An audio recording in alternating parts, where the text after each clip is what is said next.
Hey, what's going on, everybody? Welcome back. Droid Life Show episode 68 tonight. I'm your host, Kellen. With me, Ron and Tim. Changing up the order there. Everybody say hi real quick. Hey guys, how's it going? Tim here, filling in for Cal. Hey, this is Ron filling in for Eric. Yeah, rest in peace, Eric. I mean, he's not dead, but he's just Definitely not no longer with us. I mean, he is dead, but He's dead to me. So rough start. rough. Huge show, though. By the way, jumping right out of there. It's been a crazy week and a half, 2 weeks. So obviously, Motorola's unveiled, announced everything in their portfolio for the rest of the year. Well, mostly until we get new droids. But we got a new Moto X, 360's official. We got a new Moto G, some accessories, things like that. Tim was at Samsung's event also last week, so we got new Galaxy Note 4, the Galaxy Note Edge, the Gear VR, and then obviously yesterday Apple went off and announced 2 new iPhones, their watch, and all sorts of stuff. So we've got a bunch of things to talk about. So IFA was last week as well. So we got new Sony phones. T-Mobile had some uncarrier announcements for today. Hangouts got a big update on Android. You can actually make calls in it. It's actually merging with Google Voice slowly. NVIDIA confirmed basically through legal documents that they are indeed partnering with HTC to make the Nexus 9. So lots of stuff. So let's try to get through as quickly as we can, but as thoroughly as we can. So let's start first with Moto talk. So Moto X, got one here somewhere.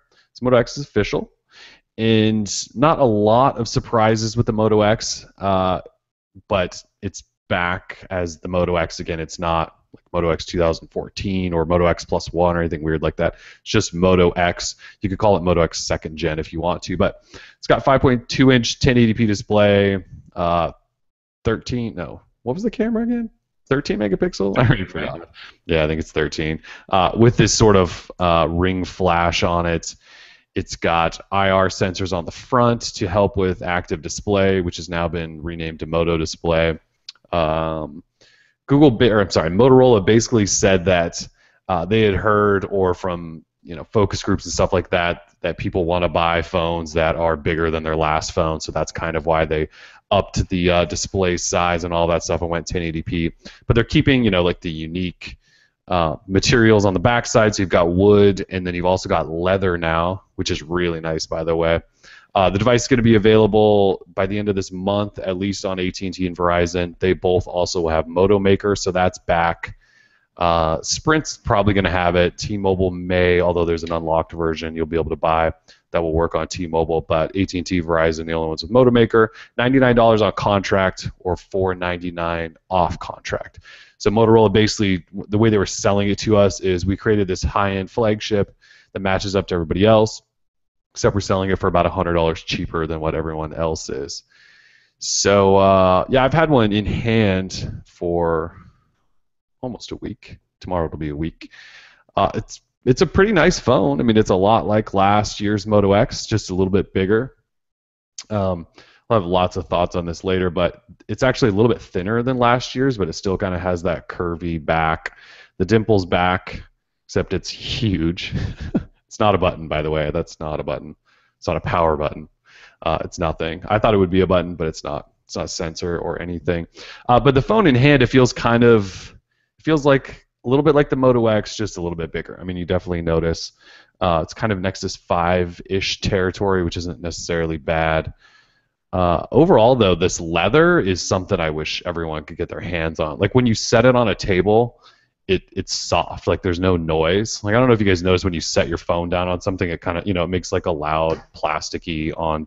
But this one, I don't know. There's just something about the leather. This display's pretty nice. The camera takes some good shots and good light, but just about any camera does. We'll have to test that some more. I think that's kind of the only question. And then battery life so far for me hasn't been spectacular by any means. Last year's Moto X wasn't spectacular either. This one's just decent. Like the other day, I was searching for a charger at like 5 o'clock.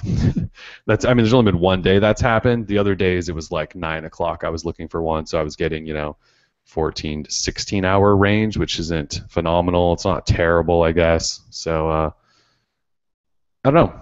I like it. I wish the battery life was better. I think the camera is acceptable. If that's something we're striving for, I think it's acceptable compared to last year's. Yeah, what do you guys have for thoughts or questions or anything? You guys, I mean, there wasn't an event. We could have talked about this. There wasn't an event. I'll talk about this real quick. So Motorola, what they do, they've done this 2 years now. Basically, host press, show them what they've got, teach them about the product, tell them about the product, try to sell them on how awesome certain things are. Then they give us like an embargo time where we can finally talk about everything that they've told us. And that was at 1 a.m. Central on last Thursday or last Friday morning, Thursday night, whatever. So anyways, yeah, it's not like we all got to experience it together like we did when Tim was at Samsung's event. So anyways, thoughts? I think it looks pretty cool. I still haven't got my hands on it yet, but the only real design thing that I'm not really feeling is kind of the LED ring around the camera so much. The thing that looks like a button that isn't a button. Right. And also the speaker on the front and bottom. I mean, it's cool that there is a speaker there, and I'm guessing it's chambered, or at least, you know, something to where it, you know, sounds good. There's maybe some bass tone coming from it, but at the same time, it doesn't look very aesthetically pleasing, say, as the front-facing speakers on an HTC One MA or M7 would look. I mean, it doesn't really look like a speaker grill, you know, or like something nice. You know, it just kind of looks like a slit in the bottom, and to me, it's not the most attractive thing. It could definitely be worse, don't get me wrong, and I'm really excited to get my hands on it because like I love Motorola's take on Android, you know, pretty stock, but with some proprietary tweaks. I love that. But at the same time, I guess I just had hoped for something better in terms of design-wise. And that's kind of the best way I could put it. Yeah. It is metal now, by the way. I didn't mention that. Metal frame? Leather? Yeah, I mean, it feels a bit better, right, in hand? Yeah, so... I mean, they use premium materials. I mean, there's obviously some plastics in there, but like this one is leather, and then it has a metal frame, which is kind of interesting. One thing I didn't mention, did both of you ever use much of the Nexus 4? Tim, you probably did quite a bit. Yeah. So it used to have, like, on the edge of the display, it had this, like, sort of cascading roundness to it, so it was really soft to the touch. This phone has the same thing. This is the first phone I've seen that I think since then that's done that. So it's, like, really soft to the touch. But anyways. Ron, what did you think about the new Moto X? I agree with Tim about the aesthetics of it, especially the new dimple. I think it just looks terrible. I think that would have looked really sick if it was just a little indentation, like especially the leather. Yeah. If it was like, you know, kind of indented in there, that would have looked really, really nice and classy. Versus having that on there, it looks like one of those terrible iPhone cases that have like a hole in the back for the Apple logo. That's what it reminds me of, and I always hate the look of those. So, so I don't care for that. I don't think the speaker grills up front look nice. I think it would have been, since they had the plastic front, I think it would have been a lot classier to do something like what HTC did with the, what is it, the E8 or the cheap model of the One. I think that would have looked better. So it's kind of a weird thing where they used better materials, but then like the design went downhill. Besides that, like they used better materials, but it doesn't look good. And so like that's kind of disappointing about it. It looks like they've made some improvements to the software. So like with what is it called? They changed names everything. So yeah, it's Moto Voice, Moto Display, Moto Display, Moto Actions now. Yeah, so Moto Display looks like it's improved in some ways, where it's showing you a little bit more of what's going on, which is good. So and I gotta say, I love the YouTube ad campaign that they did, where you've got like the overhead view of all 4 of the new products, and just different videos. I thought the videos were great. I thought they did a really, really good job with that. That made me interested in all 4 of the products. So, yeah, I mean, I definitely wouldn't. I don't think I would recommend this over the M8 at this point. Just it didn't. I don't think it has anything that's really, really standoutish. So, yeah, it's a decent upgrade, but aesthetically, I think it looks worse than the old one. And there's not a lot of big major improvements, which we talked about last week. You know, is there going to be anything that's going to make it stand out from the crowd? And I don't think there is. It seems like Motorola's hoping that maybe price is helping, but I don't necessarily know that Yeah. that matters all that much. I mean, like I said, I've had it for about a week. I will say that phones I would choose at this point, it's between this and the G3.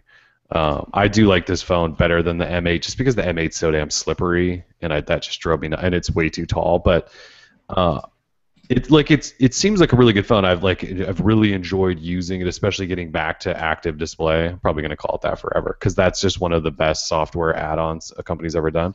I also like the simple things they've done, like the IR sensors. So I mean, if your phone is sitting down, yeah, and you just like wave your hand, you could be. I should actually measure this to see how high it goes, but you can wave your hand like at least a foot or two over it, and they'll pick up that movement, and your display will come on. So you don't even really have to be really close to it for it to come on, which is kind of nice. That's a really, like, if you got used to using, like for me using the Moto X, I got used to kind of just tapping it a little bit to make it wiggle so that the display would kick on. So having that where I can just wave my hand over it, that is actually pretty nice. Mm-hmm. It's a little detail, but that's kind of all that's left now is getting those little details right. And they got a lot of them wrong, design stuff, but the software stuff is still good. Yeah, so Motorola's really worked on doing those kind of like last year where they tried to build on those little add-on experiences that really make the phone just that much better than, or at least they hope it's better than everyone else's. And then they also threw in like a current gen processor, like it's got a Snapdragon 801 like everyone else. Yeah, so I mean like it's a really good phone, and I just like it because it's not giant. Like I went with the G3 for a long time, and I still like the G3, but then once you go back to a phone that's just a little bit smaller, I'm back on loving small phones again. So I don't know, like obviously reviews coming eventually. So far though, I mean it seems like a good phone. Just the battery life is I think the thing that's really scaring me. It's not that great. And like the G3 lasts a full day easily, and this phone is 14 to 16 hours, which is not awesome. Yeah, so they increased the size of the display, but they didn't really increase the battery that much, did they? No, they went from 22 to 2300 milliamp Yeah, hours. so that's probably where they're losing a lot of that battery, I would guess. Yeah, and then they also didn't put an SD card slot, so that annoyed some people, especially because everyone else this year is putting in SD card slots. Like everyone, Samsung, HTC, and LG all put an SD card slot. Motorola didn't, and they're still selling a 16 gig model, which is kind of baffling. Like the Moto G is a similar phone, but it has an SD card slot and like a removable back if that matters to you. But I don't know, it's a good phone. I mean, Motorola did another nice job with it. I don't know that this is like the same kind of game-changing phone that we sort of felt around the original Moto X. It's a nice, bump, and they've done some cool things with it. It's tough to say if like this is the phone that everyone should go buy. There's just too many good phones, and I don't know that it necessarily like stands out above all the rest. So yeah, well, and that's the disappointing thing is seeing like what's the little headpiece called? The Hint. Okay, wow, okay, not really memorable. No, it's not at all. But it is like, I thought that was a pretty interesting product. Wasn't expecting them to do that. The 360 looks good. It's just, but it looks. I just feel like they put a lot of energy and effort into the 360, and I feel like the X kind of got the leftovers. In terms of like how they were looking at designing it. I was not a big fan of the Moto X design-wise myself. It's okay. It's not great. But this was just a big step down aesthetically, I think. I think if you guys got this one in hand, you might appreciate like the design just a little bit more. Like it's tough to show in pictures and on video and stuff, but like even when you just kind of look at the leather in certain light, you just kind of go, "That's really cool." Like you can see all the the definition in the leather. I will agree though that the Moto thing that's what kills it. That's just not good. If it was leather all the way around there, like even if you hated the ring around the camera, if it was leather all the way across, I think a lot of people would forgive it. But because it's not, because they have that stupid piece of plastic in there, like put the logo in there, that's great. But like if you have it, like make it classy, like have it indented in there. Well, and what they, so like you can't really see this, but see the AT&T logo, like you can have the phone branded when it's leather like this. You could put a little message on there like you could with the original. If they had taken the leather and like branded in the Moto logo or something, like that would have been just a really cool design detail. I don't know why they did this. I don't know what's under there, what the reason was, because that's well, it's probably just so they can make them all the same, and then you just put the different backing on top of those shells every single time. Which is, I mean, in terms of having to pump out a bunch of those, I get, but it's that kind of attention to detail and that kind of design that makes people care about your product more. Yeah. So, and if you so this is the black version with the black front, which makes the frame sort of a dark metal gray, and then this thing dark gray. If you get a white front, you get a light aluminum frame, and then this is a light button. So that's kind of the differences. So you can't like customize the actual color of the button, but you can customize the ring that goes around it in Moto Maker. So yeah, 4 leathers. There's like 25 total different colors or combinations you can change or something on the back. So Moto Maker's back. Oh, Moto Maker, by the way, I don't know if I mentioned this, but they basically opened a plant in China, so they could up capacity. So I mean, obviously we knew the Texas plant was going away, but they did. Yeah, we didn't see that coming. I mean, that's profiteering 101 right there, folks. So they did open, in China, and they still are planning to get phones to people in under a week, is what they told us. They said at least around 6 days, and they're hoping even faster than that. So if you Moto Maker a phone, you still should have it in under a week, which is kind of crazy still if it's coming from China, but that's pretty great. Yeah, so Moto X, I'll have a full review up probably within the next week, because I definitely want to get it out before the phone comes out. The phone's probably going to be out. I think we learned a long time ago Verizon would have it by about the 25th. I would imagine AT&T will be around the same time. So, yeah, and $4.99 off contract. It's not a crazy deal. It's not a bad deal. It's not a crazy deal, but man, I mean, if that was last year, we would have been like, oh yeah, that's pretty sweet. I mean, considering what it is. I mean, last year's only had 720p Snapdragon whatever with X8. And what it started at $199, didn't it, last year? Didn't it start at $199 and on contract. Yeah, and then they just immediately dropped it like a month later. Yeah, and then when it was on sale like every month. Yeah, it's still on sale, I think. Developer editions. No Verizon Developer Edition, which people are mad about. I'm not sure how many they sold of those, but the people that want them are vocal. There is the unlocked GSM version, which will work on like T-Mo and AT&T. That will have an unlockable bootloader, so it's kind of like their developer edition. But people have been hitting up Punit Sony on Google Plus like constantly, trying to get him to explain why no Verizon Dev Edition. And today he mentioned something. It's tough to tell if he mentioned it in response to somebody asking for one or not. But he kind of said like, "We're talking about it internally now. We might change our minds," kind of thing. So. Could happen. And welcome, Kyle, by the way. Kyle has joined us. Thank you. Yeah. Any thoughts on the Moto X, Kyle? Any thoughts on the Moto X? Doesn't really appeal to me, but I think... Because you have a G3, right? So nothing you saw makes you want to give up your G3, sell your G3 and your Moto 360 or something to buy one. Right. Basically, I think that current Moto X owners don't really have a reason to upgrade. I think you would agree, Kellen. Yeah, it would be. I mean, so I've been using the old Moto X for the last week to kind of get back familiar with the whole situation. And the old Moto X, now that I've used like the Galaxy S5 and the one I made in the G3, it feels slow. The old Moto X does. It feels slow. And so it actually is a decent upgrade just because it just feels a little... Yeah, it would probably be worth it, but it's still going to last people a while. The Moto X was built to perform pretty well, so. It's like what the GS5 was to GS4 owners, kind of that in-between time where everyone still is on a 2-year contract, or a lot of people are still on a 2-year contract, so it's not going to make a difference to them. But I think people who are interested in a Motorola phone with some of the features that the old Moto X had, some of the software features like touchless control, I mean, can't go wrong with this if that's what they're interested in. Yeah, touchless control, just Moto Voice now. Yeah, rebranded. They rebranded everything. So they've made some upgrades there, like you can customize your launch phrase and things like that. I don't even know why they've changed it like 4 times. As far as we know, that those features are coming to the older devices. So that's right. Yeah. So that stuff might come to the old ones anyway. So that's not really an upgrade. Yeah. So yeah. All right. Well, Moto X. So yeah, it'll be out by the end of the month, at least at a couple carriers. We'll review it, all that stuff. So you guys want to talk Moto 360? think 3 of the 4 of us have a 360. 360. So Motorola obviously last week as well made the Moto 360 official with pricing $249, which is what we expected. And that Best Buy listing we spotted a few weeks ago that went up live early was the real deal. Everything in it was legit.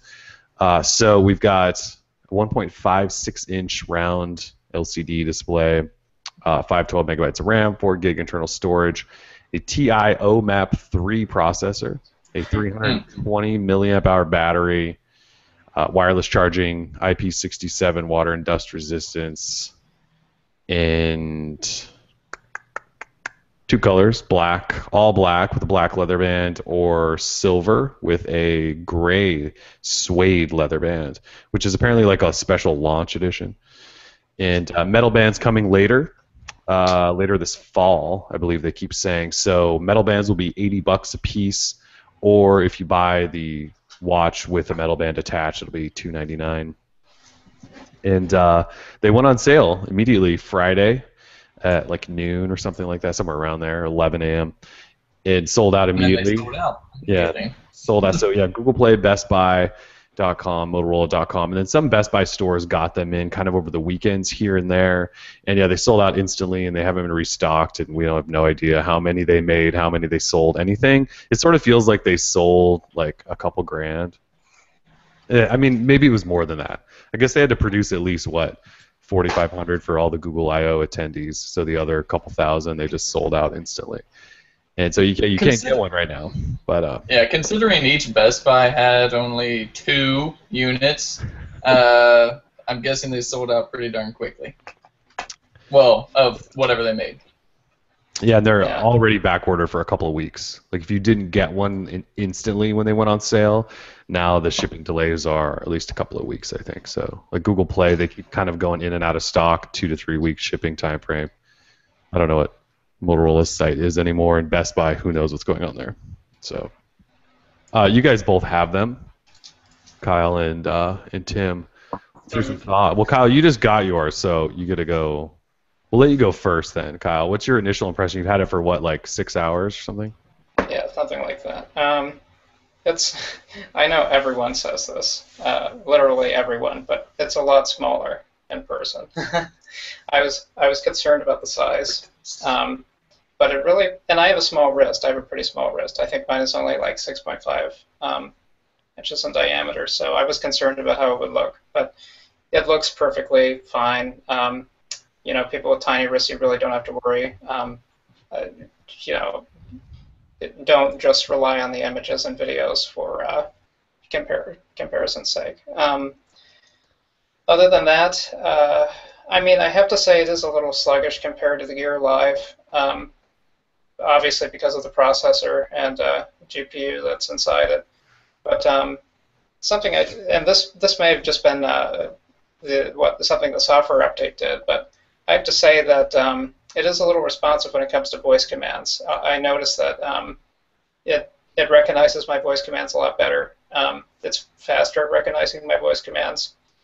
Something else I noticed is the wake gesture. You know, that gesture that you use to wake up the watch by twisting your wrist is, I mean, it works a lot better.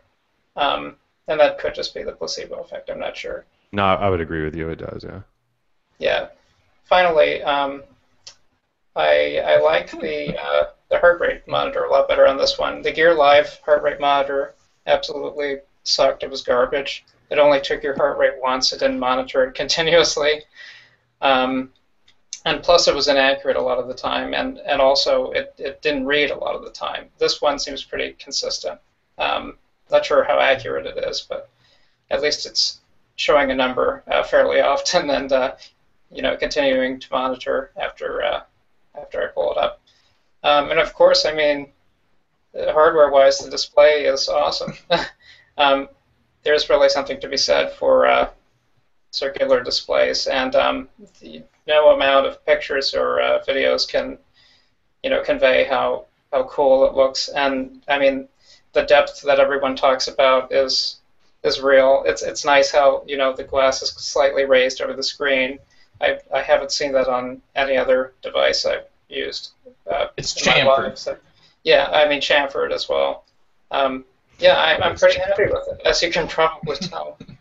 I'll have to put it through its paces, but so far I like it a lot. Yeah, Tim. So Tim was fortunate enough to get the silver one. I mean, Kyle bought the black because he wanted the black one. I got the last one in the state of Oregon from Best Buy on Saturday morning. Oh, I had like the most terrible experience with those people. I usually love Best Buy. Like I never had a real problem with them until their people started saying, "Yeah, we'll hold this for you." So I drive 40 minutes from my house to go get it, and then they say, "Oh, we just sold it 5 minutes ago. You could go catch them if you want." But I was so pissed. Either way, Pretty bad. I got the watch. I got the gray leather with the silver kind of metallic body, if you will. Absolutely love it. I mean, I've spent time with it at Google I/O, and I've seen all the pictures. I've watched all the videos. I've been waiting for this watch. Ron knows. Everyone knows. And so I'm really happy to have it. And I can honestly say. The one thing that really stands out is definitely the circular display, the build quality. To me, the watch is built really well. It feels premium. If I wanted to wear a watch, I want it to look good. All watches that I've owned before this do the same thing. They all tell time, but I want them to look good. So none of the smartwatches I had before, like the Gear Live or the Neptune Pine, None of them really had that aesthetic that I was really looking to carry on my wrist. Wait. The Neptune Pine doesn't have the aesthetic you want? No. What hope is there for a good-looking smartwatch then? No, it looks like my local sheriff department gave it to me to make sure they can keep an eye on me. Yeah, you wear that on your ankle. But yeah. Well, that's pretty much where it would fit. Low jack. It's so ridiculous. Yeah, thank you, Neptune, for hooking it up, but you'll be getting it back soon. So as I was saying, this is the first one that looks like a real classic timepiece, and I will say that the battery life to me so far doesn't overly impress me. I definitely get a solid day. I can go from morning to night, not a problem. But then again, I'm at home all day on Wi-Fi, and I haven't been able to really get out there too much in the real world to test it out, but over the course of a week or so, whenever we get around to doing the full review, there's really not much to review. It's Android Wear. It's pretty stock, bare bones, basic. The only thing you could really review is the hardware itself. So the battery, you'll get a day, just like Apple Watch. You'll get a solid day. So other than that, what? Huh? Well, you'll get a day if you don't turn on ambient mode. Yes. So right out of the box, I decided not to use ambient mode. I tried it for about 2 seconds, and I was like, well, I actually don't need my display on 24/7. Plus, if I can save some battery life, that'd be great. So I decided to turn off ambient mode completely right as I got it. So other than that, I wish I could say more about it. I've showed most of my friends, call me a loser, that's fine, but most of my friends, they work for Apple Retail. And so every time that one of them saw it, they were like, wow, that actually looks better in person than it does in pictures. It almost looks like the watch faces are photoshopped. They were like, that actually looks really good. And and after tomorrow with the Apple Watch, I could tell that some of them were possibly just a tad bit jealous that Moto kind of upped Apple, at least in our group of circle, in terms of design. And Apple has always been so huge on design, and seeing their little baby square watch yesterday, it's sort of like I think it hurt. It hurt. So. Yeah, they're jelly. We'll get to the Apple Watch later. I know it's hard not to talk about both though. Sorry. No, I know it is. Yeah, so ambient mode, for those not familiar, it's basically like these guys said, with the screen on, and then it kind of goes dim, and then it sits on for quite a while, and it will eventually turn all the way off, but it takes a really long time. And so if you get a notification, that'll just kind of kill it. And you can run your phone or your watch's battery down, and I think I killed it like 12 or 13 hours, fully 100% dead. And with ambient mode off, it lasts up to 20 hours or so. And as Kyle mentioned earlier, and Tim, you kind of just mentioned as well, if you don't need your watch on all the time, you don't need that ambient mode. And then, like Kyle said, Motorola did a really nice job at the whole wrist gesture of turning the screen on. like a really good job. And so every time you need to look at it, like it fires up and turns on. So you don't need the watch on all the time unless you just want it to look like you're wearing a real traditional watch or something. But yeah, I really like it so far. And I've tried to force myself. Well, at first I was trying to force myself to like use Hangouts with it all the time and like voice dictate and stuff like that. But now I've just found like when I'm at home and like my wife's upstairs or something and she sends me a message. I know it sounds weird. We like message each other within our house. Like I won't pull out my phone. I'll just like look at my watch and send her a message right back or something like that. And so I found at first I thought I wasn't going to use it that much when I was just at home because I sit here all day like a troll.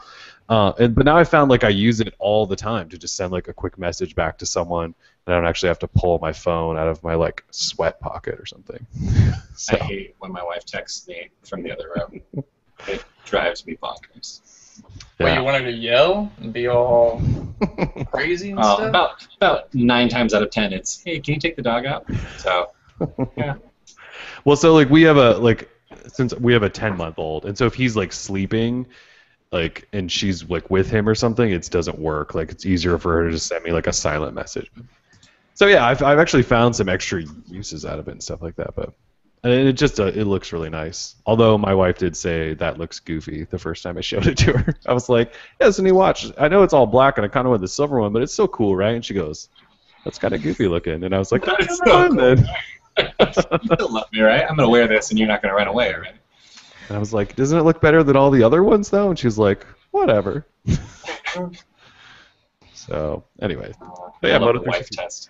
Yeah, I do. That's one of my favorite things, is the wife test. So, Ron, now that this thing's official, are you coming back to Android just so you can buy a Moto 360? This is what I was waiting for, it turns out. Well, this was the moment. This is but it. isn't Wear technically coming to iOS devices sometime in the future? Wasn't that? That I do not know of. I don't know. I don't think so. I don't think they've announced that, have they? No. I have not heard any plans like that. I would know. Oh, okay. Well, I mean, it's just an app. Yeah. It's so much more, though, Kyle. It's an experience. Gosh. Once you go Wear, you never go back. I think it's definitely still the best looking smartwatch available, period, including the Apple Watch. I think it's still definitely the best looking, but I still think it suffers from limitations of Android Wear still. So it's just so new and fresh. There are limitations. Yeah. So while I think it looks the best out of all of them that are out there, I'm not telling anybody to buy one yet. So. Well, they can't. Well. So we have no idea. Well, apparently there's still some in Fullerton. Somebody emailed me. We're very excited. So last night I was because I've been looking and waiting for these stupid silver ones to come back in, right? Even though I have like 18 on order, and I noticed one that was up in Washington, and so I tweeted it from the Droid Life account that this Washington Best Buy has one, and everyone then first I got a couple of responses that said my store in like Arizona has one and mine does too, and then everyone else decided to tell me that Best Buy systems are just terrible and that doesn't actually mean they have anything, and Tim and I found that out again today because he thought there was one at his store close by, and he called, and they were like, no, we have nothing. So Best Buy has no idea what's going on with the 360. It's kind of a disaster. Best Buy shatters dreams. They do. They do. The odd thing is that I was in Chicago during the whole launch, and not one Best Buy in all of Chicago had any in inventory. Motorola is located in downtown Chicago. And Tim was like, yeah, all the Oregon stores have them, while I was still not in town, so yeah. Yeah, but I should have known that they only had like one or two. So Well, yeah. I just figured Motorola would have been smart, and just had like thousands of these things ready to go. Like you make us wait months and months, and then you keep like pre-announce it. Crazy. Yeah, obviously I'm not down. It's like they've been waiting, hype right? is. Because they had them go on sale like the day they announced it, basically. So clearly they were ready, and they've been ready, and then they just maybe they were being overly cautious and only made so many because they were scared that no one was going to buy it. Although that's just so dumb because once they showed this thing, and every other Android Wear watch came out, everyone said, I'm not buying those other ones. I'm waiting for the 360. So they've had tons of evidence from people. Just watch the I/O thing. Like everybody got super bummed when they found out they couldn't get the 360. Yeah, that was crazy. Everybody, like that's been press reactions, and I get them being a little hesitant because like the press really loved the Moto X, but it didn't sell well. Right. So I get them being a little hesitant, but seeing like, oh, like all the developers really want this one. Like it's not just press, like it's regular people saying that's the best looking one to get. Yeah. I would think you'd ramp up production a little bit more. Yeah, so hopefully they will now, finally. Because, I mean, yeah, it's like a 2 to 3 week delay on the silver one. The black one, it sounds like it's shipping slightly earlier and stuff like that, but yeah. All right, sweet. Random other Moto things. Ron, you mentioned it, the Motorola Hint, which is their little earbud thing. That was kind of a secret star, at least in terms of like the media reaction. Everyone thought that was really cool. It's not a Bluetooth headset. Like I don't think you can make calls on it, as far as I know. You just put it in your ear, and you can use your Moto X launch phrase, and then like have it read you back voicemails and texts, and then you can tell it commands, and it'll give you like turn-by-turn direction in your ear. Like it's kind of cool, but the battery life on it also is like 3 hours. And then they give you this little charger that comes with it that holds like 2 more full charges. So it dies, you put it in this little case with you, and it charges, and then you can put it back in and do that 2 more times, and then you could charge the whole case up at the end of the night or whatever. But that's terrible. Yeah, and it's like $150. That sounds like way too much of a pain in the ass. Yeah. Yeah, and do you want that thing in your ear? I mean, they use some nice finishes.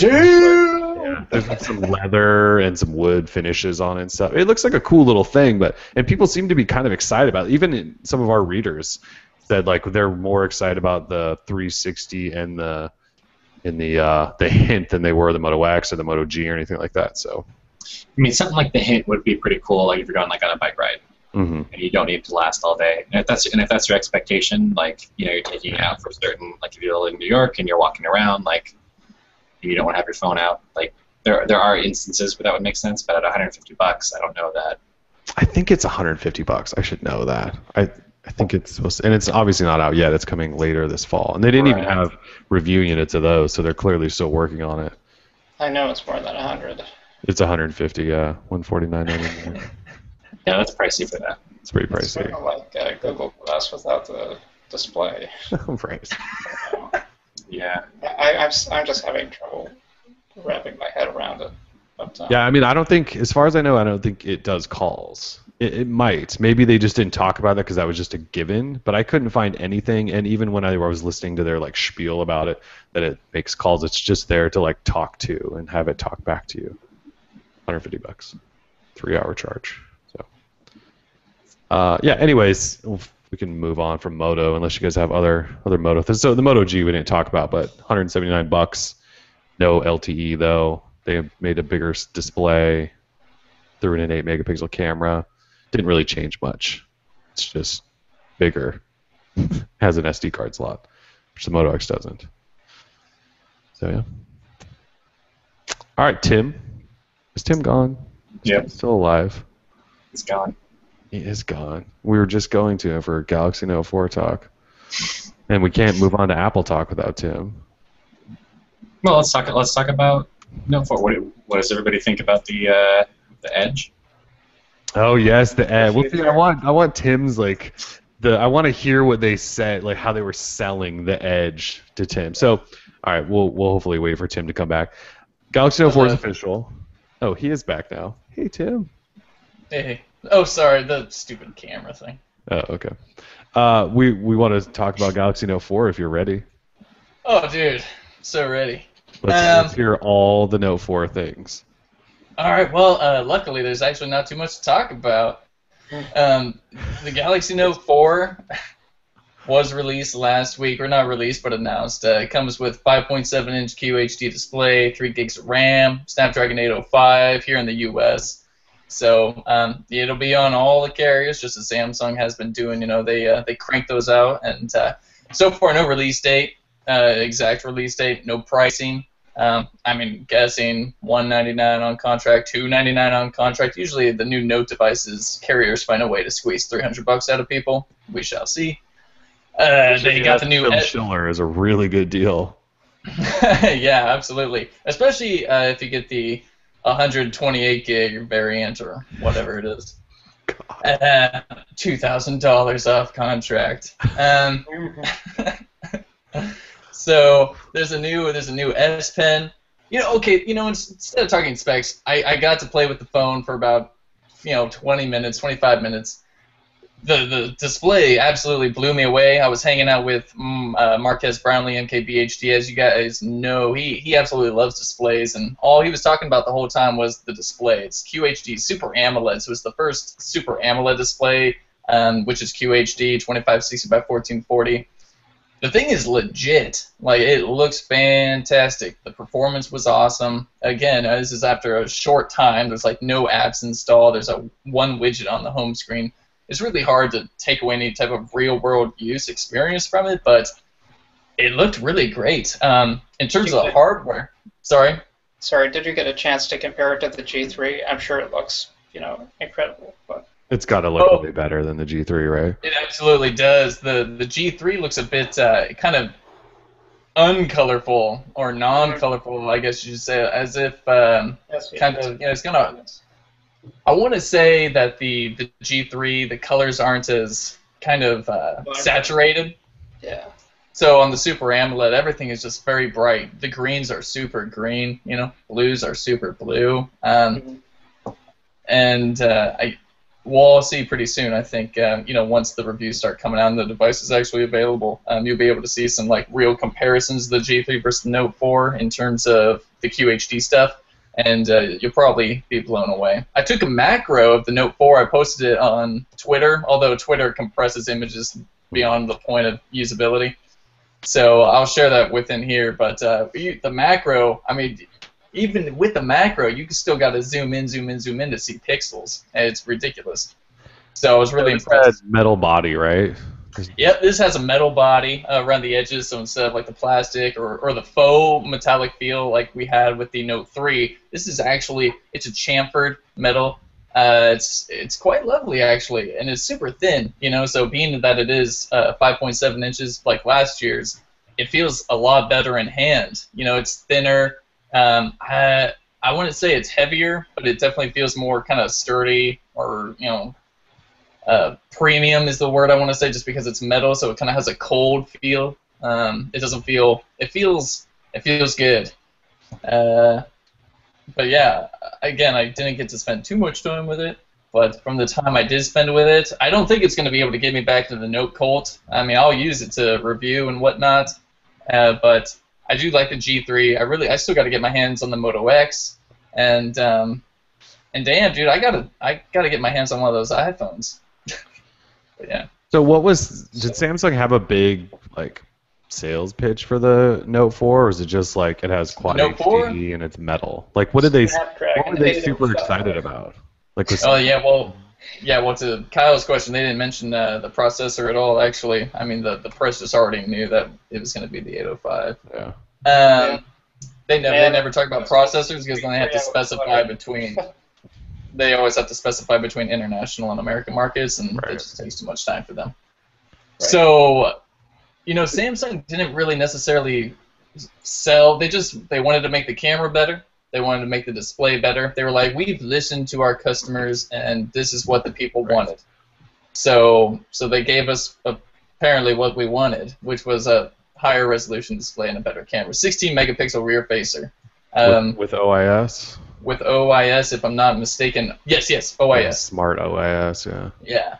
Oh, and they put a selfie cam in too, 3.7 megapixel. Yep. Selfie. No group feed cam, but it does have a selfie cam. Wide angle, so. Interesting. Big battery. Removable battery still? I would imagine. Yeah. Yeah, they haven't moved away from that. S Pen, of course. They really didn't add too much to S Pen. They have a really cool new multi-window type of feature. When you're in an app, you can swipe down from the top left of the display and swipe down, and that turns it into a little window. And you can have 16 windows running at the same time. God forbid you have 16 windows going on your phone at the same time, but if you want to, you can have it. That's cool.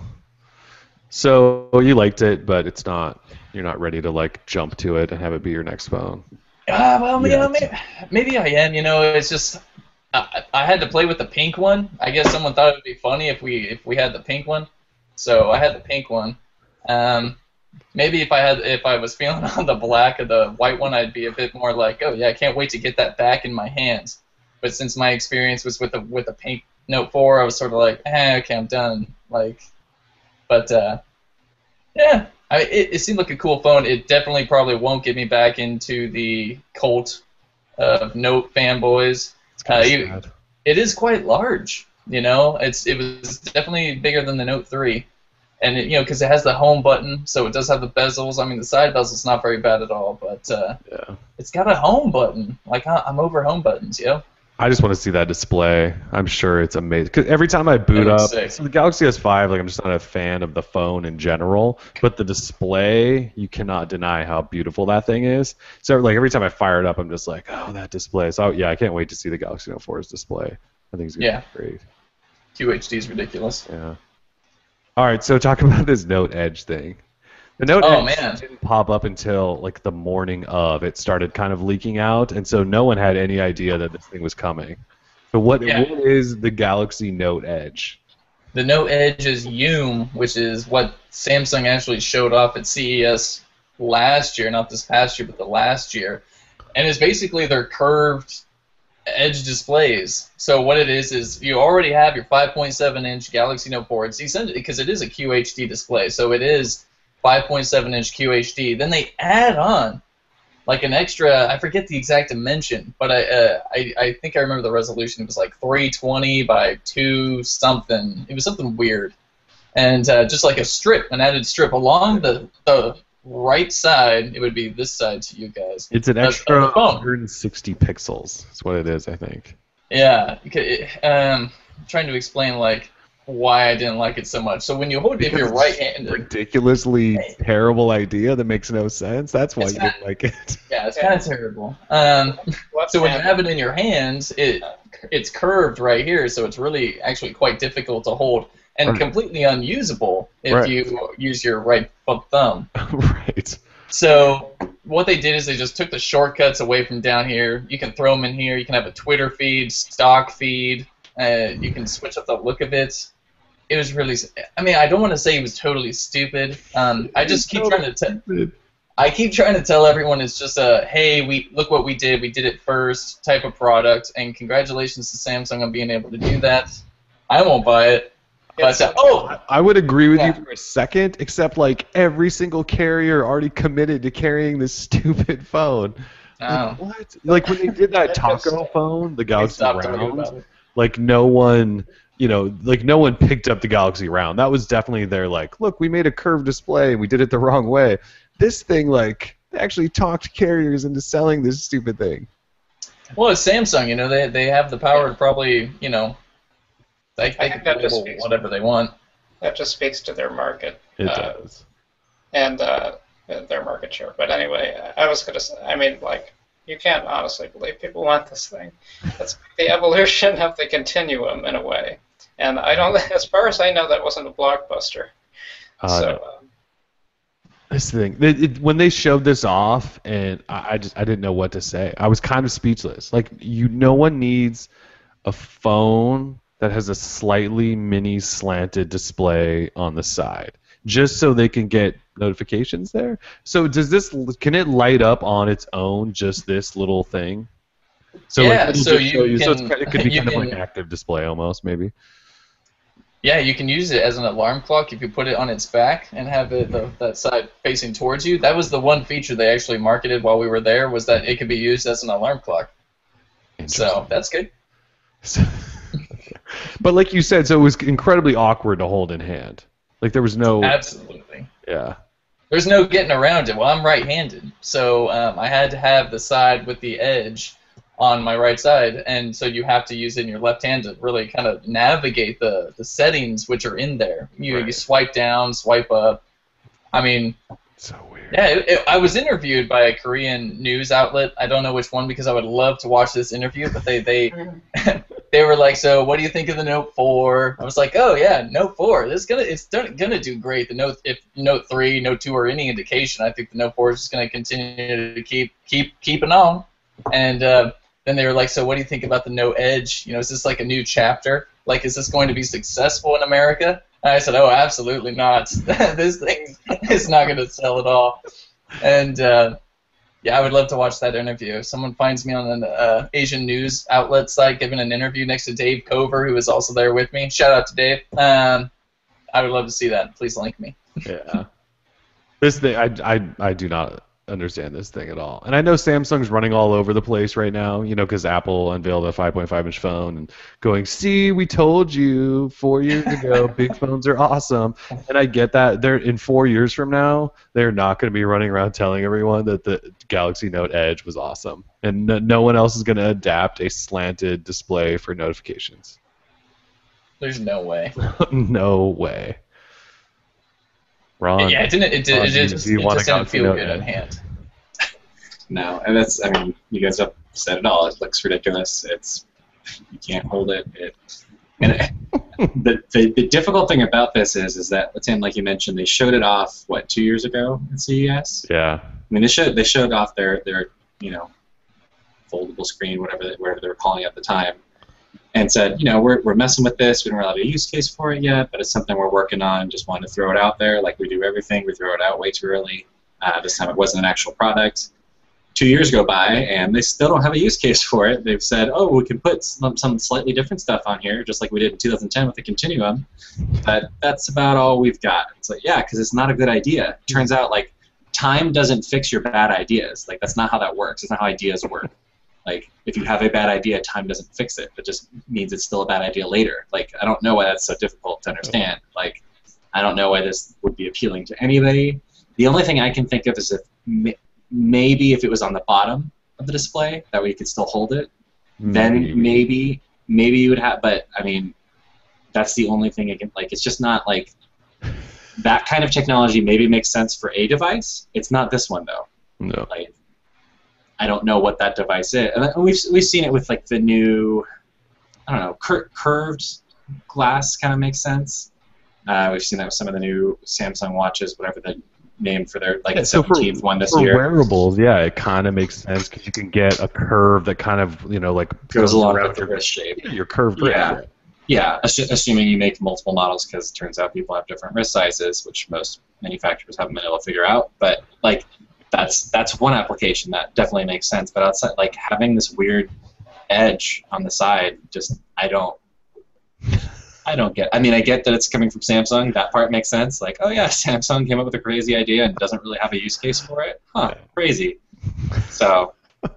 The fact that they got carriers to sign on it just shows how much power Samsung still wields. It really does. Despite the press saying, like you know, talking gloom and doom about Samsung and saying they're not going to be able to sell units soon, like there's a lot of, you know, bad press about them with that. Like, it still shows they carry a lot of weight still with those carriers, which is good for them, I guess. But this thing is just absolutely ridiculous.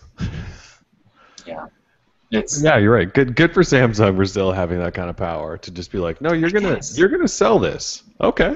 Sure. yeah. I mean, maybe it was a bet. Like, maybe they're like, no. Listen. We know we don't have anything good to put on here. But let's see how many carriers we can get to pick it up. Like, that's kind of impressive. And I'm sure you're gonna walk in. They might not even sell this in stores. Actually, this could be like an online only thing. If you walked into a store and you were looking at the Galaxy Note 4 and then this Edge thing, they're actually going to try to probably sell you on using this stupid Edge thing. They're going to confuse people, and some sucker is going to buy the Edge phone. I'm just going to feel really, really bad for him. Yeah, don't. Yeah. If that hasn't been made clear so far, don't buy this phone. Like, we need to send Samsung a message. Like, stop. This is not a good idea. Please stop.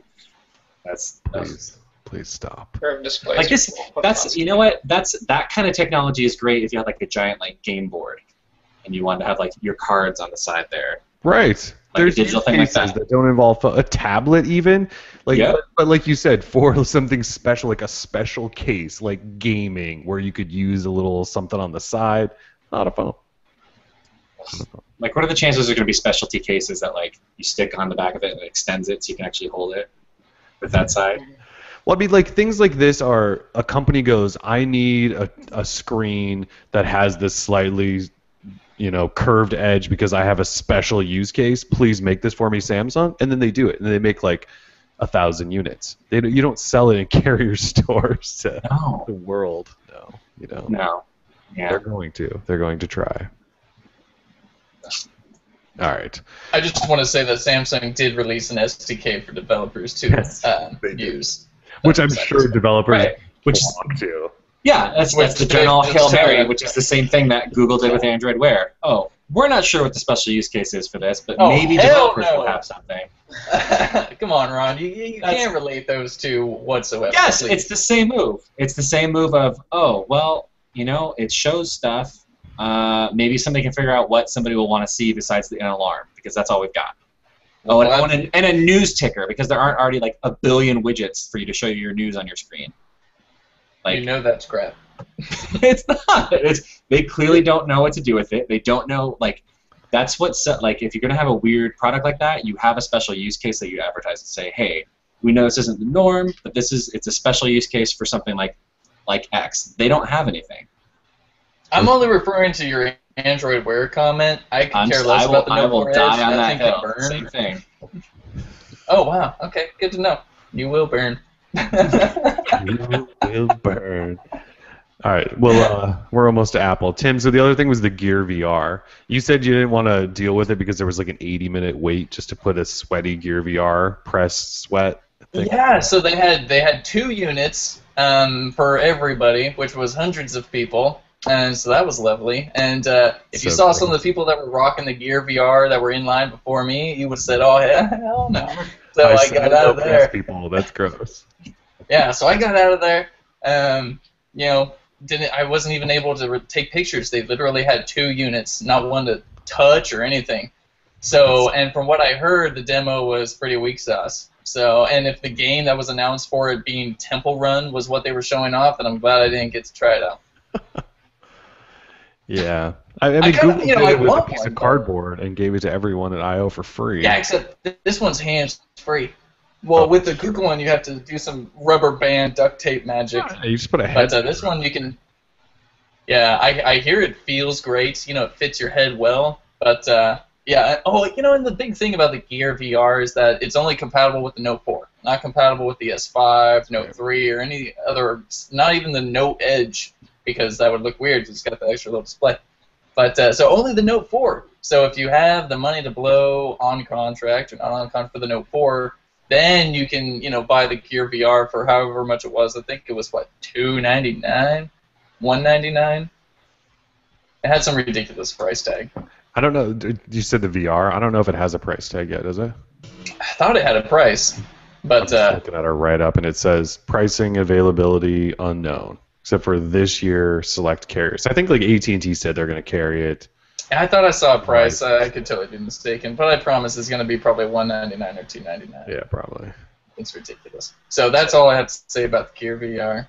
We can talk Apple, man. I'm ready to go. It's all right. We started the show late. I feel bad. We can get right to it. Speaking of the Note and Apple, as we get in there, Samsung is like spamming out commercials right now called "It Doesn't Take a Genius," and it's like Apple genius people looking at the Note 4, going, "This is awesome."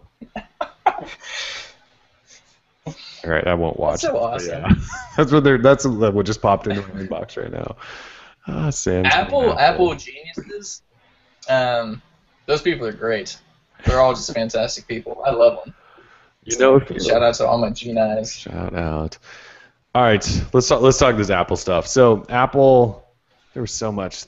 Apple did a lot yesterday. It went on for like 3 hours or something. So Apple didn't waste any time. They actually didn't go through their like 30-minute garbage slide reel of like bloated, inflated stats that they make up and try to put down Android and things like that. They just were like, "Hey, welcome. Let's talk iPhone." And it was crazy. They just went right into iPhone 6 and iPhone 6 Plus, which are their 4.7-inch and 5.5-inch phones, and talked about that for a little while. It seemed like they just kind of whipped through that. It was kind of weird. We can get into lots of thoughts in a second. But so they went through that. Then they moved on to, what is it, One More Thing? Is that what it was? One More Thing? Yeah. Which is the which first was time they've used bigger. that since Steve passed. Bigger And the than first time bigger. they've mentioned Steve at all since he passed. that's right. They did mention Steve, and they did one more thing up. And yes, they came up with bigger than bigger. But so then they did the watch, and so it's called the Apple Watch, and Apple enthusiasts are like, "Oh my God, it's not the iWatch! Death of the eye! Rest in peace, eye!" And so Apple Watch. yeah, so oh, look at that. And Gear 2 for anyone who doesn't know. but they announced things like Apple Pay, which is their NFC payment system, and they seriously announced quite a bit of stuff. What do you guys want to talk about? Those are the three big ones, though. Apple Pay, iPhone 6, Apple Watch. Yeah. So you guys want to start with the phones first, potentially?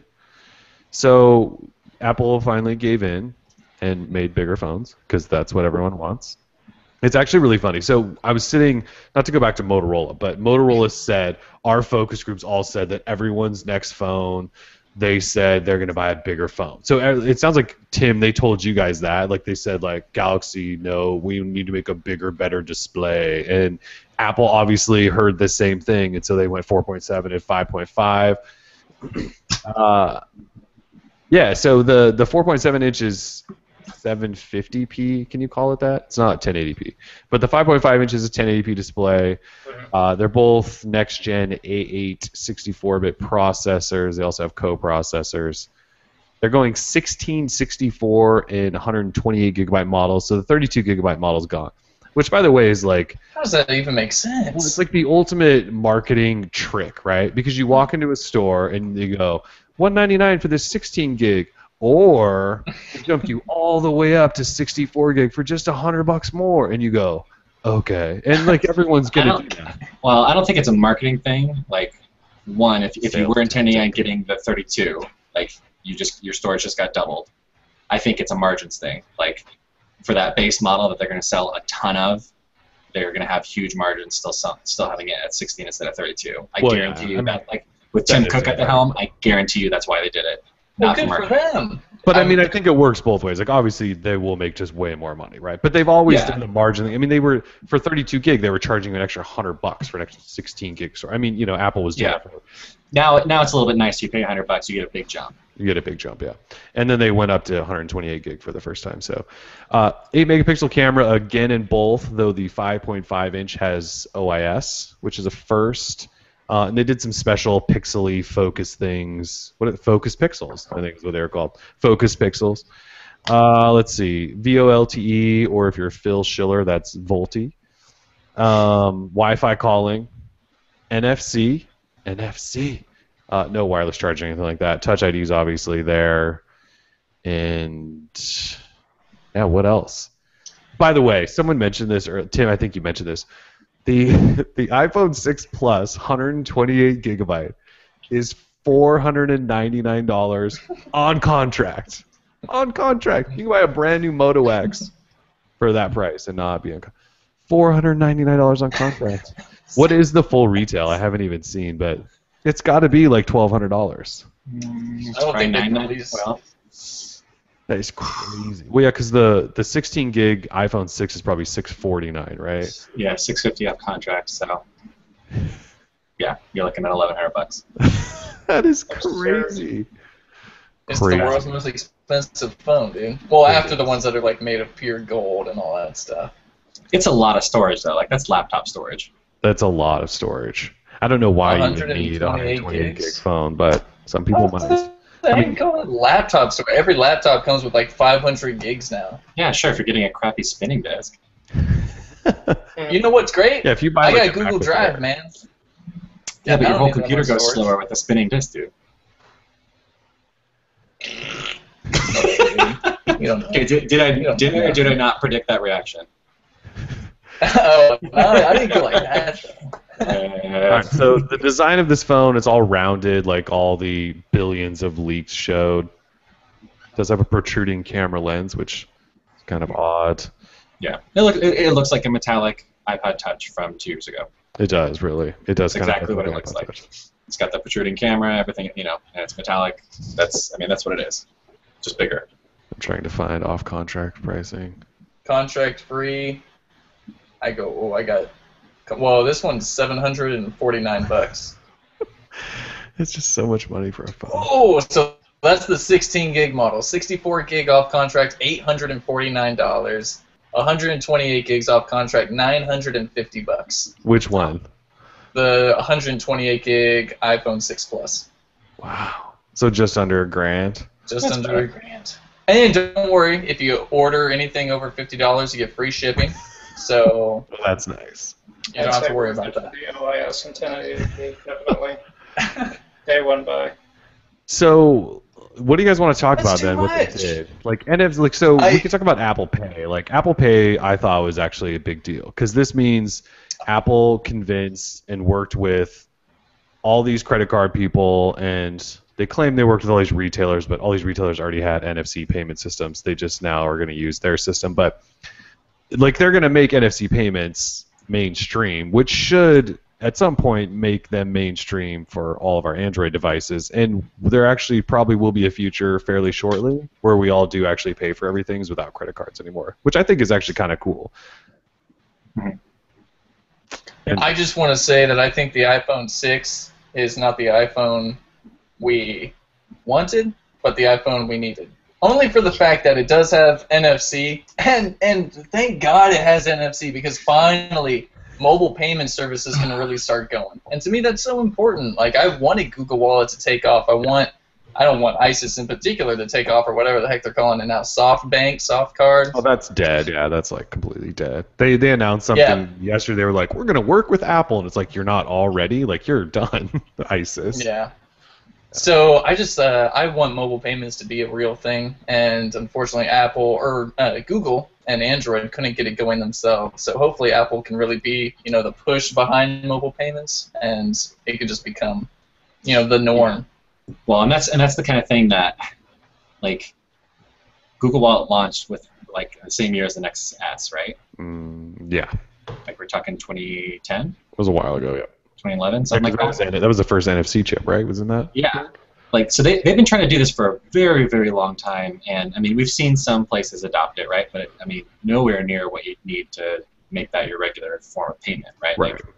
Like, I think that's one thing that I think they really knocked out of the park, like having it integrated with Passbook, something they've had for a while, having the security stuff in there, having the one-time use card, so if somebody hacks Target again, you don't have to worry about replacing your card.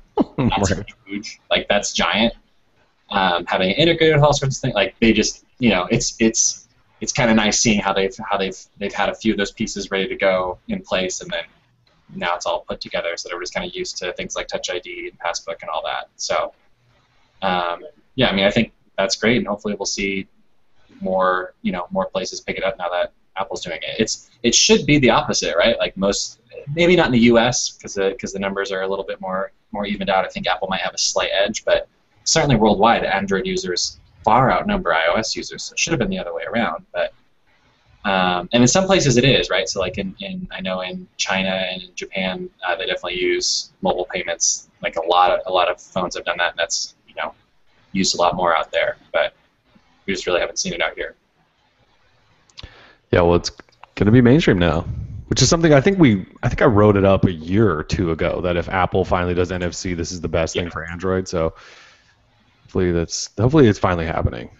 And Kyle, you wrote up today, didn't you, about the Visa whatever token thing they're doing, and it probably will come to Android or other platforms, right, next year. But as far as I'm aware, I mean, I could be wrong on this, but doesn't Google Wallet already do something similar? I mean, you're using a virtual credit card when you use Google Wallet, and I believe they just rely on MasterCard's technology to randomize the payment information, and you're not actually handing over your credit card number necessarily. Yeah, I guess I don't know that. Yeah, but that's MasterCard. I'd assumed so, but I wasn't sure. Yeah. So no one wants MasterCard. yeah, well, so yeah, Visa and MasterCard both have technologies like this, so you could say that this technology is already available on Android potentially.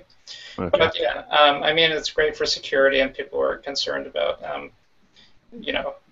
how Google will handle their payment information. So if I walk up to once the iPhone's out and they go live with Apple, is Apple Pay going live like right away, or is it not? until like December or something. Did they say? I mean, like if I go buy a new iPhone, can I go pay for stuff right away? I assumed it was live, but Okay. So then what's going to happen if I try to use my Android phone at that terminal? Like, is it going to go? Like, is there something that different that Apple has set up with all these retailers, or is it still just going to work because it's still an NFC payment terminal? It's on the back end.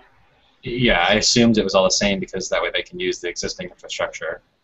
So basically, we're just thanking Apple for convincing more retailers to put these things in, and then we can already just use Google Wallet anyway. Yes, honestly, Well, and more specifically, getting users that on average tend to spend more money. Yeah. That is a other, that's the only reason that any retailer should, maybe would have held back. That's the only reason I can think of anyway. Yeah. So now you've got it on both major platforms where you can do this. It makes sense. Yeah. Well, it's good news. I mean, NFC widely adopted now, probably thanks to them. And yeah. Thanks, Apple. Of course, it has to work well. I saw a demo of Apple Pay.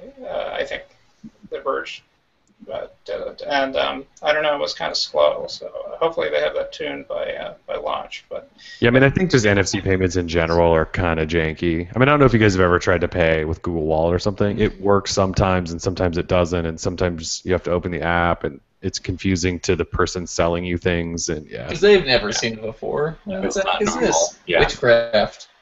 Yeah, they kind of go, what are you doing with your phone? I just know that I try to use it in cabs a lot, so I don't have to get my wallet out because I probably already have my phone out while I'm sitting in a cab if we're traveling or something, and most cab drivers are like, I don't know what you're doing. You just broke my car. And they absolutely hate you for doing it. Yeah. They're like, you just don't have cash. Like, no one has cash anymore. Don't be mad at me that I don't have cash. Yeah, I mean, cab drivers went from being mad that you had a credit card instead of cash. Now when you have a phone, they just want to like punch you in the face for using your phone. Yeah, they'd rather use a credit card. So I guess my point is that if all these iPhone 6 users have a negative experience with Apple Pay, then I don't know. It may not quite catch on as fast as we all think. But yeah, hopefully Apple did it right. I mean, they tend to care about experiences, so. That was just one hands-on thing. We'll see what happens whenever it's announced or like I said, released. hopefully they tune that Hopefully. in a couple weeks. So, I mean. So Tim and I are strongly considering doing like a dual review of the new iPhones. He's going to get the phablet.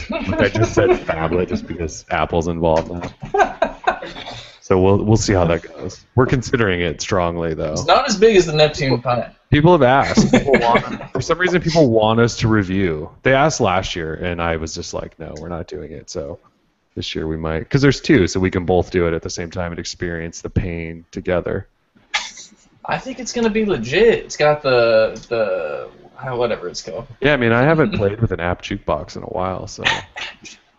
It has. I really just want it so I can play Tiny Wings. I was gonna say.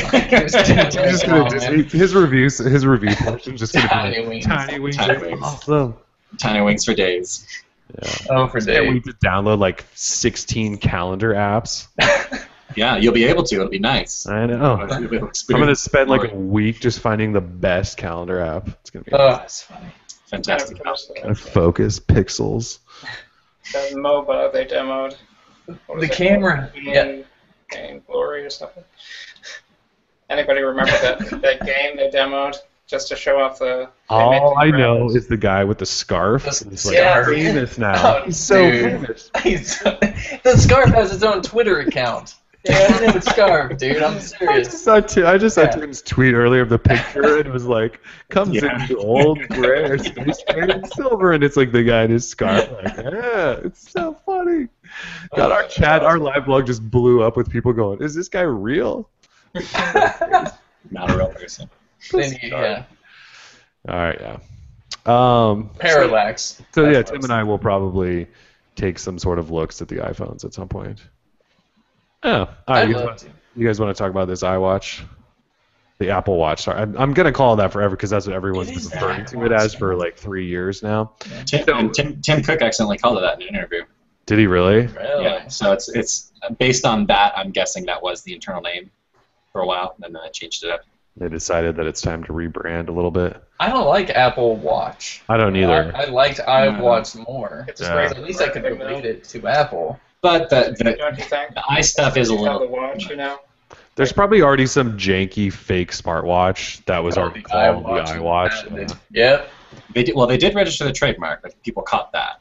Mm. They had done that. So who knows? Thank goodness. Well, like, because that's the same that happened with Apple TV. It was originally called iTV, and then there was the channel, so they ended up changing it across the board. So, who knows? Yeah. All right, so they announced this, and it's called the Apple Watch. It's in a regular edition, a sport edition, and a special edition. I can't remember. It's just Apple Watch, Oh, Apple Watch that's 4, right. Apple Watch Edition. That's right. And the Which is a terrible watch, yeah, and so the edition one comes in 18 karat gold, and we have no idea how much it's going to cost, but Hella. the base model, which is the base model, the sport or just the regular watch? Do we I know think that? it's just the regular. I think the sport. The sport's going to be more expensive than the regular, or maybe it'll also be base. It might be the price. same. Yeah, because I think the straps are what's differentiating. Okay, so $350 starting price, so $100 more than the Moto 360. Give me a break. It doesn't have like a round display or anything. It has a square display that's sapphire Yeah. and looks kind of bubbly. It's curved, right? It's like curved sapphire. Yep. Mm. Yeah, the display itself is square, I think, though. Stainless steel, premium materials. Apple invented the watch dial. What are they calling the watch dial? The crystal The something. crown? The crown, yeah. Digital crown. The digital crown. That's what they're calling that. Man. So they're coming out with all sorts of different like watch bands, and they created this actually really cool system that you can slide watch bands in and out of. I can't believe that no one else in the history of watchmaking has designed something like this. Because changing a watch band, like I'm looking It's at the the worst. 360, yeah, and I'm like, I kind of want to change the band on this, but I don't even know how to do it. And so Oh, Yeah, it's Apple's you have to get a little tool so you can pull in. Yeah. It's a pain. it's terrible, right? And so Apple's like, hey, let's just create this cool locking switch thing, and it looks awesome. That's really cool. So let's see. Features. I'm just cruising through their website now. So they wouldn't talk about battery. They did kept saying a day, use it throughout the day. And then I think Tim Cook maybe told Recode or something today that, or a PR Well, it's just a person source, did. yeah. Source. And I thought a PR person maybe did too, but they basically said like we expect you to charge it every night. So Apple, just like every other smartwatch, created one that lasts about a day because it has a full color touch display. I don't know why people thought Apple was going to create something that lasted like a week. It's just not possible with today's technology. So, Yeah. So they've already obviously worked with a whole bunch of third-party developers. Like Nike has a full app. It looks like they're already building, and so that'll be a big deal. Just personal opinion, this Apple looks like they're doing with a smartwatch what we complained about with what Samsung did the first time around, where they were just like, let's make every app possible on your watch, so it does everything. And I don't know. And like the main screen with their like app collage thing, I don't know how you're ever going to find the app you want or It looks like a app you want. Yeah, it looks like a beehive. You know, I get it. Like the way they want you to navigate it, yeah, it makes sense. But is that necessarily what I want on a watch? You know, to have to be able, God forbid you're left-handed, anybody. Like, because then you have to dial in and then press, or like, come on, man. So there's a lot of weird things. There was a lot of weird things yesterday, right? So first of all, the UI looks kind of interesting, but they talked about this digital crown. Like they started by talking about the digital crown, and then they went into demos. And for the first like 20 minutes, our whole live blog was going, "Is this a touch screen or not?" Because they were talking about this digital crown. And then they go into demos, and they don't even touch the digital crown. They just started using their finger after Tim Cook had just gone like, "Don't use your finger because then you can't see what you're doing." And that's what they did. They were using two hands in their demo, and it was kind of odd. Yeah, I don't know. What are your guys' just general thoughts here on their take on a watch? Quick thing, did anyone figure out if the Force Touch is just a long press, or I think it's like a firmer press. It's a firm press. Yeah. so you Not a press long it, press. Just like a light tap, you actually like press hard. that sounds like It sounds like it's never going There's to a lot of register room for that error quickly. there. Yeah. It sounds intuitive as all hell. It sounds amazing. I gotta tell you. It doesn't No, make sense, but- real quick, I just want to spout this out again. So in terms of design, I just don't like the way it looks. So I would never be interested in it. It looks like every other smartwatch that I've already seen, so I'm not interested. I like the bands, but that's the bands. Doesn't mean I can like the watch. The price is just ridiculous. $350 for what should just be an extension of my existing smartphone, because it has to be tied to it. It's not a standalone device like the Neptune Pine. You get a Neptune Pine for $350, and this is a standalone. People, you put a SIM in it, and you're good to go. So no, so I just don't get having to spend $350. Maybe Ron can like elaborate on why anyone would want to spend $350 for this device. You know, it doesn't even have a camera like some of the Galaxy Gears. Thank God it doesn't have a camera. Tim, It should have a camera for $350. That's all I'm saying. It has a digital It's got camera. digital camera. And I get that the materials are good. It's made by Apple, but then again, I mean, $350. That's like a new Xbox One almost. You know, like you could get a lot of stuff for $350. So I'm just not saying it. Ron, I'm dying to hear your thoughts because I know you mentioned yesterday. When you mentioned earlier, you were just like, you know, the Moto 360 is still better looking. I think you said maybe, but like, Which I appreciated. Is this something that you're considering now? I mean, you've bought into the ecosystem, or are you just gonna wait until 2015 when it's available to see what you're really getting, or are you sold? Are you just completely laughing at Apple? I'm just curious. Yeah. So when I was on vacation with my wife when the thing happened. So I wasn't watching live, which from what I've heard from most people would have been near impossible because the stream was horrible. It was bad for a while. Yep. So I'm just following along on a couple live blogs and keeping up on Twitter. And when I saw they're pulling out the one more thing, I'm like, okay, here we go. Let's see what this is. And first impression was, man, this thing is ugly. This does not look good. It's kind of bulbous. It's not great looking. It looks chunky. My wife tweeted. My wife never tweets. She tweeted the other day.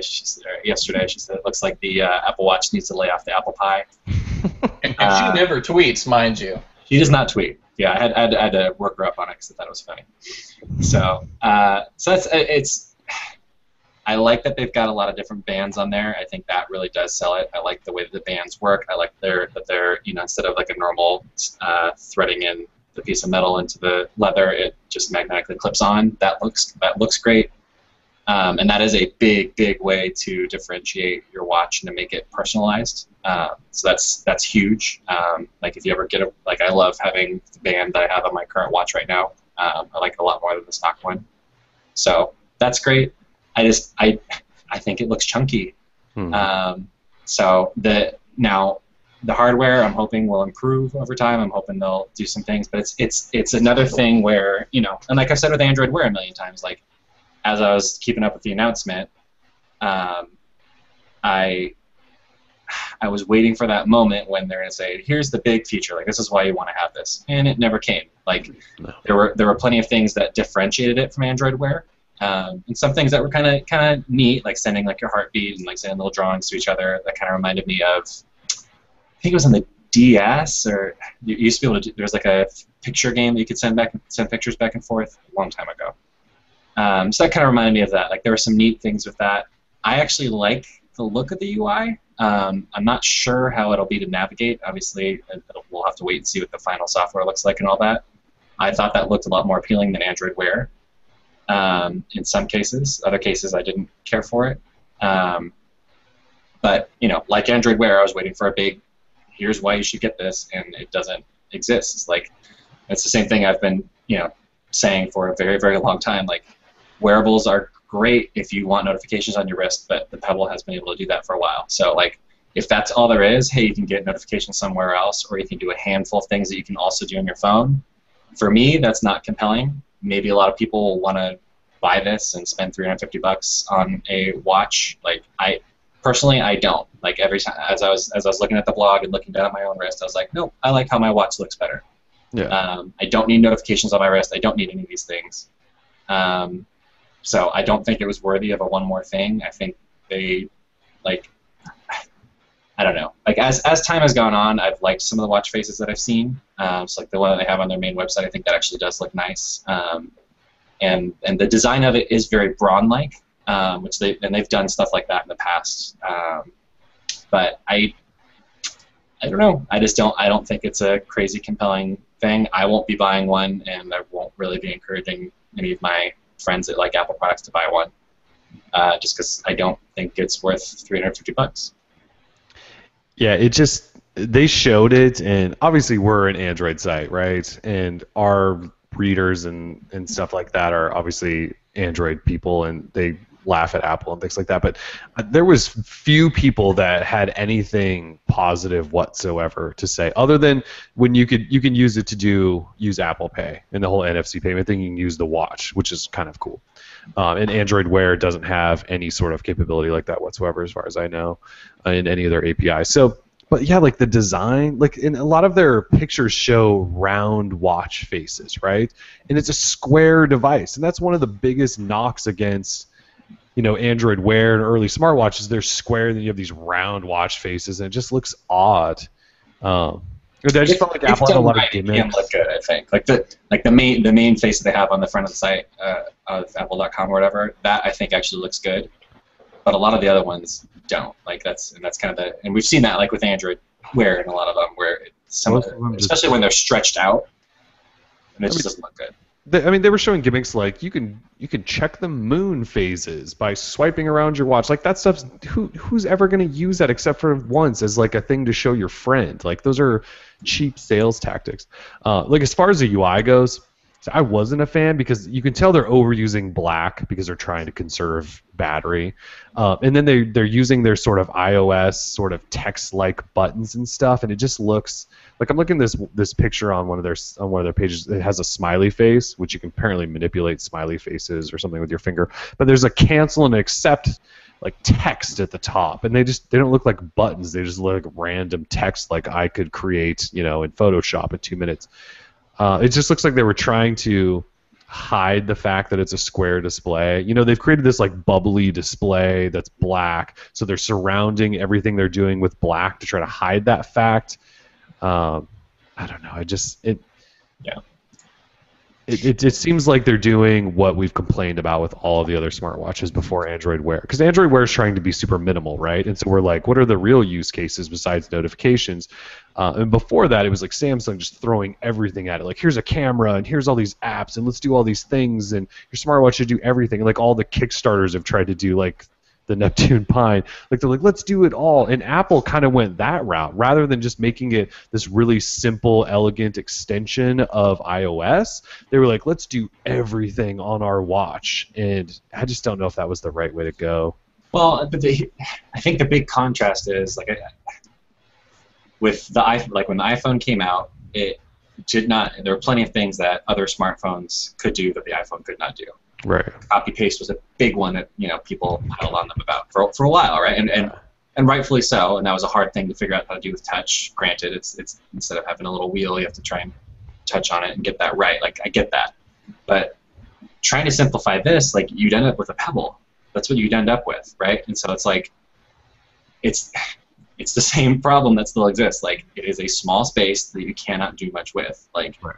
So when you simplify things, that means you can't do much on there, which means that it doesn't seem like it's worth $350. So then you get the impulse to, well, let's add on some more things that we can do. And there are some neat things. Like I've seen a handful of neat things, just like I have with Android Wear, but nothing to the point where it makes me go, I would rather wear that on my wrist every single day, charge it every single day, instead of use a watch that has a wonderful feature of telling me what time it is. Right. Like I don't need it to do more than that. And I guess if you want to have notifications and things like that on your wrist, then yeah, if you have an iPhone, get that or the Pebble.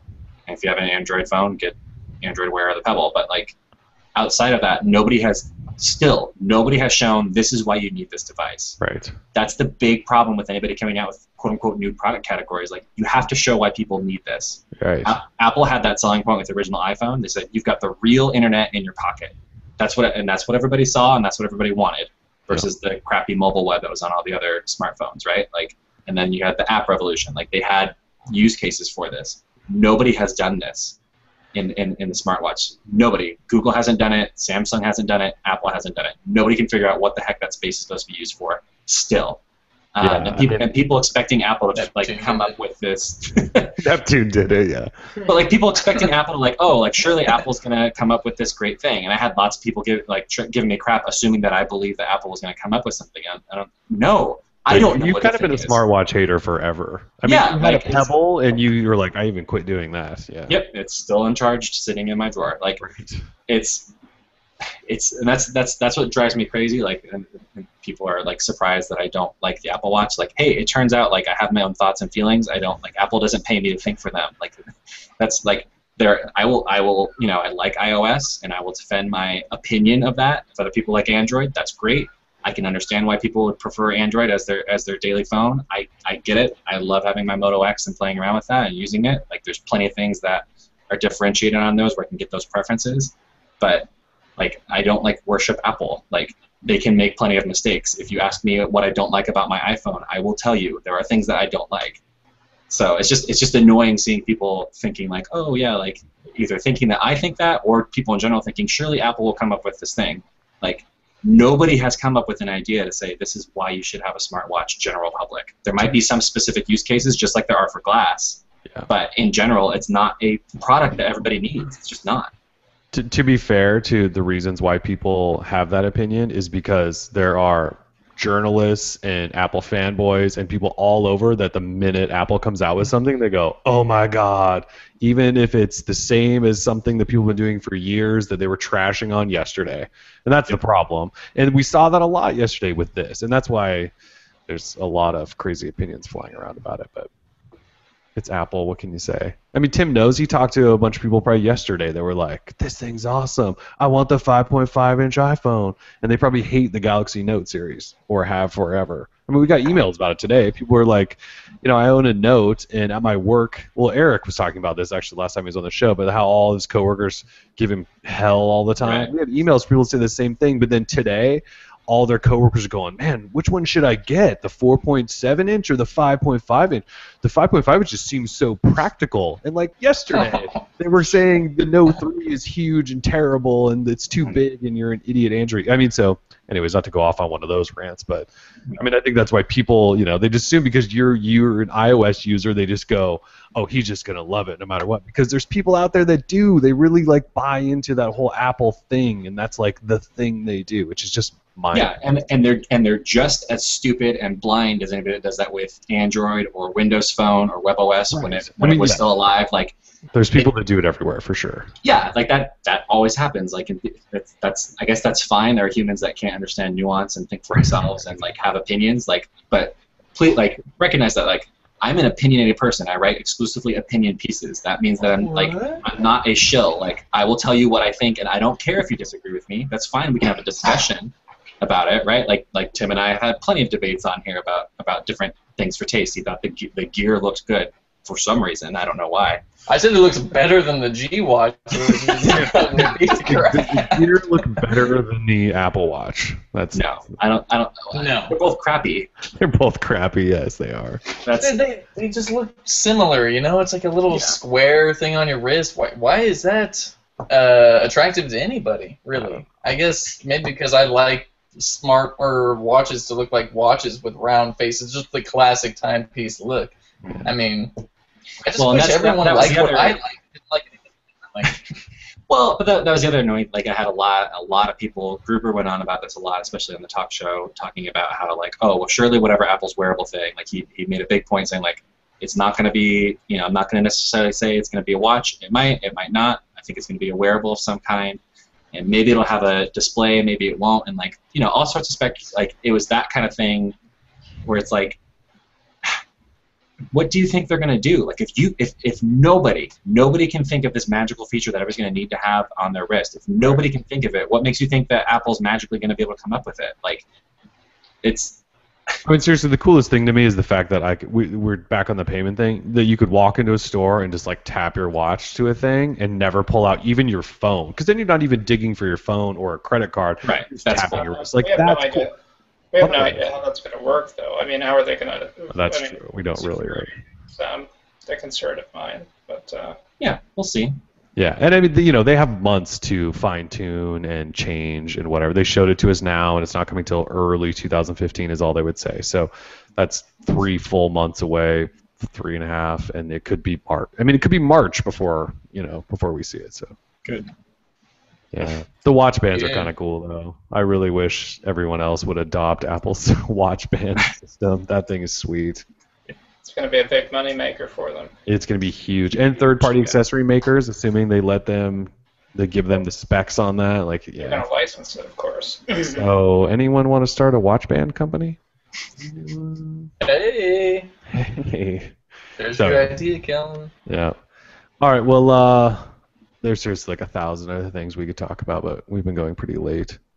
Our shows are just going to have to go back to once a week because They a are lot of now. the stuff that is still on the list, I think we still need to talk about, so we should get back to that next week. Yeah, we could definitely. Yeah, I think we are going back to weekly shows starting next week, so we'll try Yeah. to get back to most of this. But yeah, I mean, there's other things, right? Sony had phones, Hangouts now. You can make calls in Hangouts.